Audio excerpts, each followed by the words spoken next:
കണിക്കൊന്നകൾ പൂത്തു നിൽക്കുന്ന ഒരു വിഷുക്കാലം കൂടി വന്നണയുമ്പോൾ നിങ്ങൾക്ക് ഏവർക്കും സമ്പൽ സമൃദ്ധമായ വിഷു ആശംസകൾ നേർന്നുകൊണ്ട് VM സൂപ്പർ വാല്യൂ ചേലക്കര.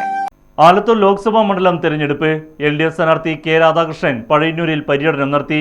പ്രവർത്തകരുടെ നേതൃത്വത്തിൽ ഗംഭീരമായ സ്വീകരണമാണ് വിവിധ കേന്ദ്രങ്ങളിൽ ഒരുക്കിയത്.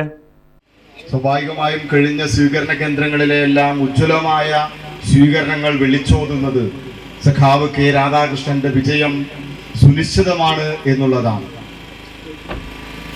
തൊട്ട് മുമ്പുള്ള സ്വീകരണ കേന്ദ്രത്തിന് മുന്നേ എല്ലാം അപാലവൃദ്ധ ജനങ്ങളും യുവാക്കളും യുവതികളും വിദ്യാർത്ഥികളും അതേപോലെ തന്നെ വൃദ്ധരായവരും എല്ലാ വിഭാഗം ജനങ്ങളും സഖാവ് K രാധാകൃഷ്ണന്റെ നമ്മുടെ സ്വന്തം രാധേട്ടന്റെ വിജയത്തിന് വേണ്ടി നമ്മളാണ് സ്ഥാനാർത്ഥികൾ എന്ന് പ്രഖ്യാപിച്ചുകൊണ്ടാണ് ഈ ദിനങ്ങളിൽ കടന്നുപോയിക്കൊണ്ടിരിക്കുന്നത്. ഇപ്പൊ ഇന്നലെ ഒരു പ്രാദേശിക TV ചാനലിന്റെ സർവേ റിപ്പോർട്ടിലും സഖാവ് K രാധാകൃഷ്ണൻ വലിയ ഭൂരിപക്ഷത്തോടു കൂടി വിജയിക്കും എന്നാണ് അവരുടെ സർവേ റിപ്പോർട്ട് വന്നിട്ടുള്ളത്. അപ്പൊ നമ്മളങ്ങനെ ആവേശത്തിൽ നിന്ന് പോകേണ്ടതൊന്നുമില്ല. എന്നിരുന്നാലും നമുക്ക് നമ്മളിൽ ഒരാളായ നമ്മുടെ പ്രിയപ്പെട്ട സാരഥിയാണ് സഖാവ് K രാധാകൃഷ്ണൻ എന്നുള്ളത് ആർക്കും പ്രത്യേകിച്ച് പറഞ്ഞു തരേണ്ടതല്ല.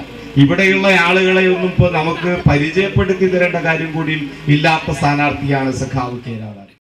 കഴിഞ്ഞ തവണ നഷ്ടപ്പെട്ട നഷ്ടപ്പെട്ട മണ്ഡലം തിരിച്ചു എന്നുള്ളതാണ് നമ്മുടെ ദൗത്യം. തരത്തിലുള്ള ആയുധം ആകണം എന്ന് നിർദ്ദേശിച്ചു. നിങ്ങൾ നൽകിയതിൽ നന്ദി പറയപ്പെടുന്ന ഇടതുപക്ഷ മുന്നേറ്റത്തെ അരിവാൾ വിജയം